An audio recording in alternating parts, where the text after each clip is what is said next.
পাশে, তবু দুটি চোখ জলে ভাসে, পিছুটা ছাড়ে না, বোঝালে বোঝে না, বিদায়ের এ সময় অভিমান থামে না।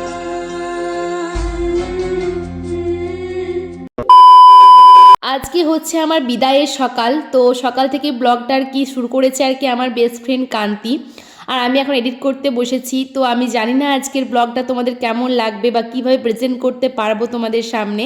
তো আর কি প্রতিটা মুহূর্ত একটু একটু করে শেয়ার করেছে, একটু একটু ক্লিপ নিয়েছে। তো দেখতেই পেলে আমাকে একদিকে বৌদি রেডি করাচ্ছিল আর আমি আকাশকে রেডি করে দিচ্ছিলাম।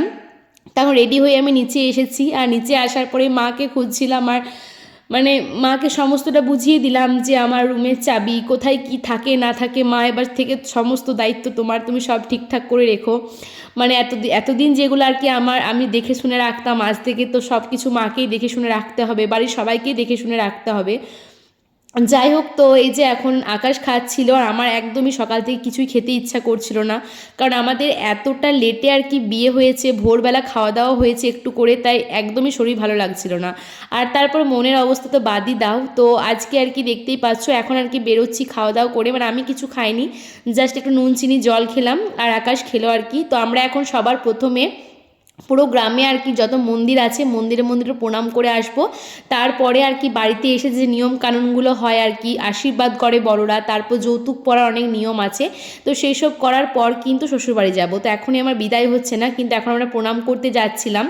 আর আজকে সমস্ত ভিডিওটাই ক্রেডিট কান্তির, মানে যেটুকু ভিডিও হয়েছে আমি তো মানে ভাবতেই পারিনি যে বিদায়ের দিনে আমি তোমাদেরকে কোনো ব্লগ দিতে পারবো। তো সবটা আর কি কান্তি ক্যাপচার করেছে। আমি যাকে এতদিন আর কি ব্লগের দায়িত্ব দিয়েছিলাম, একদম মেহেন্দি থেকে বিয়ে পর্যন্ত সে করে দিয়েছে। কিন্তু ভাইয়ের বন্ধুরা একটাই কথা, দিদি বিদায়ের ব্লগটা করতে পারবো না। সাঙ্গাতকে বললাম, সাঙ্গাত তুই ব্লগ করে দে। না সাঙ্গাত, তিনি আজকের দিনে তো আমি তোমার সামনে যেতেই পারবো না। তো মানে আমি বলছিলাম, মানে আমি বুঝতে পারছি ওরা আমাকে এতটাই ভালোবাসে যে আজকে আমার সামনে দাঁড়িয়ে যে ব্লগ করার মতন ওদের মনের পজিশন নেই। তো যাই বা হোক, তো কান্তিরও বলছি না ওর কষ্ট হয়নি, ও মানে জানি একটা আলাদাই টান, কিন্তু তবুও সবটা ক্যাপচার করেছে বলেই আজকে আমি তোমাদের সাথে শেয়ার করতে পারছি।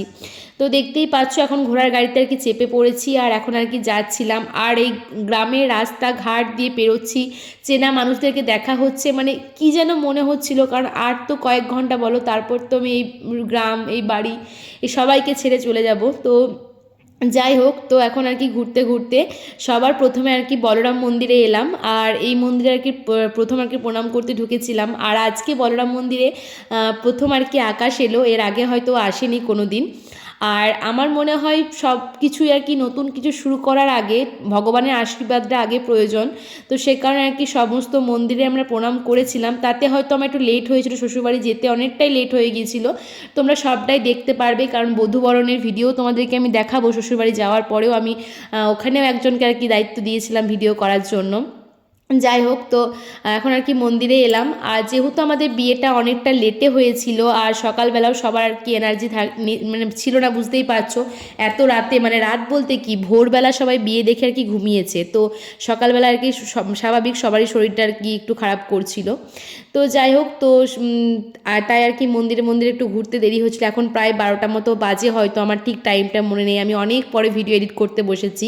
তো বলরাম মন্দিরে প্রণাম করা হয়ে গেল, আর বলরাম মন্দিরের পরেই তো আর কি সামনাসামনি শিব মন্দিরও আছে, মা ষষ্ঠীর মন্দির আছে। তো আমরা তো ঘোড়ার গাড়ি করে সমস্ত মন্দিরেই ঘুরছিলাম, এমনকি গায়ে হলুদের দিনকে আমি পায়ে হেঁটেও কিন্তু এই মন্দিরগুলোতে প্রণাম করতে এসেছিলাম, তোমরা সেই ব্লগ হয়তো দেখেছো। তো এখানে একটা পিসিমণির সাথে দেখা হয়ে গেল, তো আমাদের দুজনকে আর কি আশীর্বাদ করলো। আর গ্রামের মানুষ, চেনা মানুষ সবাইকে আর কি দেখছি, ওতে বলছি খারাপ লাগছিল। আর আমাদের বাড়ির সবাই কিন্তু এসেছে দেখছি, মানে অনেকেই, আমরা ঘোড়ার গাড়ি করে যাচ্ছিলাম, ওরাও দেখছি পেছনে পেছনে আসছে। তো এটা আমার খুবই খারাপ লাগছিল যে আমরা না হয় গাড়ি করে যাচ্ছি, ওরা হেঁটে হেঁটে যাচ্ছে, কিন্তু মানে ওদেরকে বারণ করলে ওরা শুনবে না। কারণ আমিও যখন ছোট ছিলাম, যখন নতুন বর বউকে দেখতাম না, তখন মানে চলে যেতাম। আর এরা তো হচ্ছে আমাদের আর কি বাড়িরই মানুষ, বুঝতেই পারছো। যাই হোক, তো আর কি বলরাম মন্দির থেকে বেরোনোর পরে যে শিব মন্দির, তো শিব মন্দিরে প্রণাম করার পরে কি গাড়িতে উঠেছিলাম।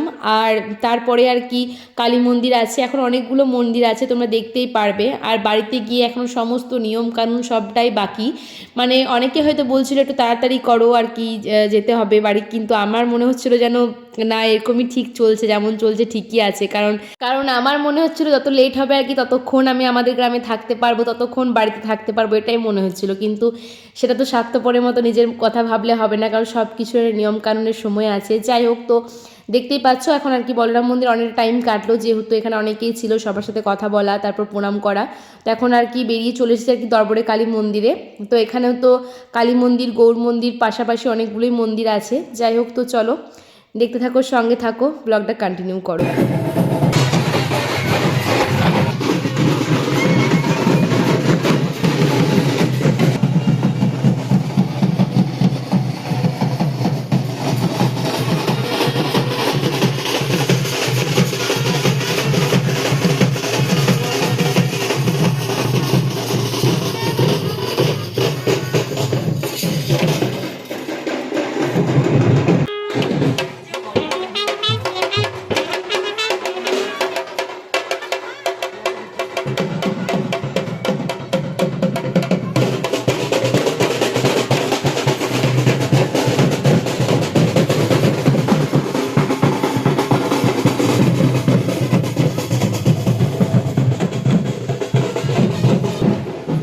কালী মন্দিরে, গৌর মন্দিরে প্রণাম করার পর এখন এসেছে আর কি গোসাই মন্দিরে। আর এটা তো তোমাদেরকে আগের ব্লগে আমি বলেছিলাম, গায়ে হলুদের দিনকেও এসেছিলাম।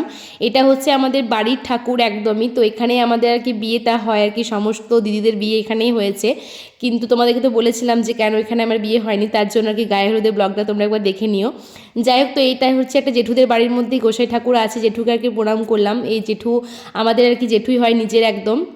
আর তারপরেই দেখো যাচ্ছিলাম মনসা মন্দির। আর এই যে এখন আর কি দিদির বাড়ি পেরোচ্ছিলাম, মানে আমার গান শেখায় যে দিদির আর কি তোমাদেরকে দেখিয়েছিলাম, দিদির বাড়িতে আইবুড়ো ভাতও খেয়ে গিয়েছিলাম। তো দিদি এতটা আমাকে দেখে কাঁদছিল, আমিও নিজেকে সামালতে পারিনি। যাই বা হোক, তো এখন দেখতেই পাচ্ছ মনসা মন্দিরে চলে এসেছি। আর মনসা মন্দির আর কি অনেকেই ছিল, এরপর আর কি বাড়িতে গিয়ে সমস্ত নিয়মকানুন শুরু হবে। আর এখানেও দেখো আমাদের সাথে সাথে আমাদের বাড়ির সবাই এসেছে, দিদিরা সবাই এসেছে, বৌদি, দাদারা, ভাইপো, সবাই সাঙ্গাত, মানে কি বলবো, সবাই আমাদের সাথে সাথে আর কি ঘুরছিল। তো আমি ভাবতে পারিনি যে ওরা আমাদের সাথে আর কি আসবে। যাই হোক, তো এখন আর কি মনসা মন্দির থেকে আর কি প্রণাম করে বেরোলাম। আর এখন বাড়িতে যাব, বাড়িতে গিয়ে সমস্ত নিয়মকানুন বলতে এখন যৌতুক পড়তে গিয়ে এখন 1 ঘন্টা মতো লেগে যাবে। তো চলো দেখতে থাকো, সঙ্গে থাকো, ব্লগটা কন্টিনিউ করো। এরপর থেকে আমি কিছু ভয়েস ওভার দিতে পারবো না, কারণ ভয়েস ওভার দিতে গেলেই আমি আর কি ইমোশনাল হয়ে যাচ্ছি। মানে ভিডিওগুলো আর কি ক্যাপচার করেছে, এখন আর মানে দেখা যাচ্ছে না, কিন্তু যাই হোক মানে শেয়ার করতে গিয়ে তো আমাকে আর কি এডিট করতেই হবে। তো এডিট করতে পারছি না, এমনকি কালকে মানে যে ভিডিওটা ছেড়েছিলাম, আগের দিন যে ব্লগটা ছেড়েছিলাম, সেই ব্লগটাও মানে আমি কন্যাদানের জায়গাটা আমি এডিট করতে পারছি না, মানে এমন অবস্থা হয়ে গেছে। তো এখন 1 মাস প্রায় পেরিয়ে গেছে আমি বিয়ের, তারপর এডিট করতে বসছি, তারপরেও আমার এরকম অবস্থা।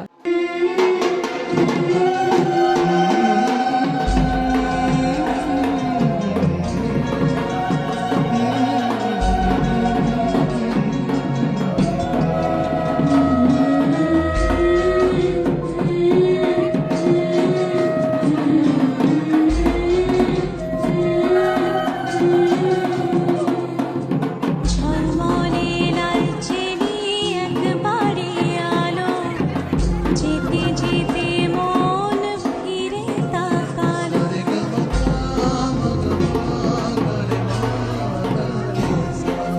ঝলমলে লালচেনি একবারে আলো, যেতে যেতে মন ফিরে তাকালো। আজ খুশি বান ভাসে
যেতে যেতে মন ফিরে তাকালো, আজ খুশি বান ভাসি স্বপ্ন আকাশে, তবু দুটি চোখ জলে ভাসে, পিছুটা ছাড়ে না, বোঝালে বোঝে না, বিদায়ের এ সময় অভিমান থামে না।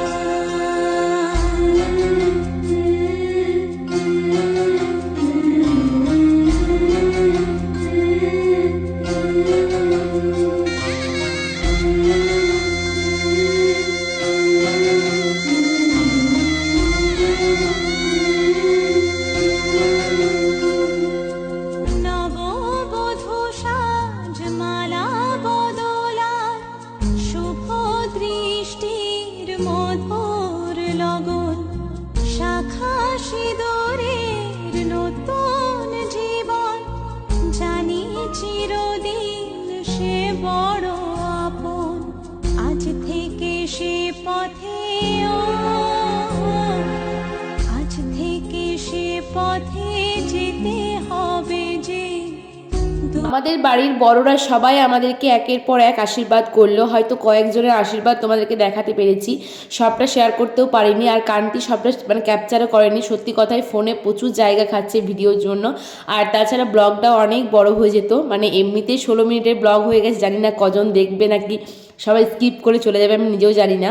যাই হোক, তো আশীর্বাদ পর্বের পর যে আর কি যৌতুক পড়ার নিয়মগুলো থাকে সেগুলো এখন শুরু হয়েছে। এই যে দেখতে পাচ্ছ যে হাঁড়ির ঢাকাগুলো আমি খুলছি, তো আমার ক্ষেত্রে 7 বার আমি হাঁড়ির ঢাকাগুলো খুলবো, আর আকাশ 7 বার এই হাঁড়ির ঢাকাগুলো মানে ঢাকা দেবে, মানে হাঁড়ির ভেতরে যেগুলো আছে সেগুলোতে হাত দিয়ে তারপর ঢাকা দিতে হবে।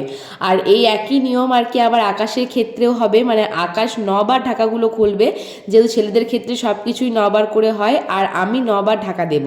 মানে বিশ্বাস করো এই 7 আর মানে 9 মানে 16 বার, মানে এত কষ্ট হয়েছে ঘুরতে, মানে কি বলবো, মনে হচ্ছিল এইসব নিয়ম কিসের জন্য। আসলে শরীরটা প্রচুর ক্লান্ত হয়ে আছে, আর এইসব একদম মন মানসিকতা ভালোও লাগছিল না, তাই দেখো ভিডিওটা স্পিড করে দিয়েছি, কি আর করা যাবে তাই না। তো এই হাঁড়ি লাড়ার মানে হাঁড়ি যে এই নিয়মটার পরে এরকম একটা নিয়ম থাকে, মানে মাছ ধরার নিয়ম, তো এটাও সেম, আমি আকাশকে 7 বার দেবো আর ও আমাকে 9 বার দেবে, তো এরকমই আর কি মাছ ধরা বা কিছু একটা নিয়ম বলে। তারপর আর কি এই যে আকাশ আজ থেকে ওর কাঁধের সমস্ত দায়িত্ব তুলে নিল, এটাই আর কি ওর নিয়ম। তো যাই হোক, তো এইসব নিয়মকানুন শেষ করার পরে আর কি আমরা বাড়িতে এসেছিলাম, আর এইসব নিয়মকানুন শেষ হলো তখন প্রায় দুপুর 2টো মতো বাজে, কেউ খাওয়া দাওয়া করেনি, আমরা তো এক্ষুনি বেরিয়ে যাব। যাই হোক, তো এইসব নিয়মকানুন করার পর বাবা পঞ্চনাথকে প্রণাম করে এখন মন্দির থেকে বেরিয়ে যাচ্ছি।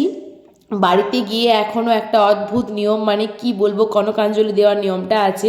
তো দেখতেই পাচ্ছ এখানে এখন আর কি বাবাকে কনকাঞ্জলি দেব, মানে এটা যে কী জন্য করে, একটা বাবা মায়ের ঋণ কখনো মেয়েরা শোধ করতে পারে না, কিন্তু সামান্য একটা 16 আনা 1 টাকার কয়েন দিয়ে যেন বাবার ঋণ শোধ করতে হয়। তো মানে কি বলবো, এই সময়টা এতটাই কষ্টকর, মানে আমি কিছু বলতে পারছি না। যাই হোক, তোমরা নিজেরাই দেখো।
যাই হোক, সমস্ত মায়া কাটিয়ে 22 বছরের মেয়েবেলা ছেড়ে আমাকে এখন চলে যেতে হচ্ছে, দেখতেই পাচ্ছ।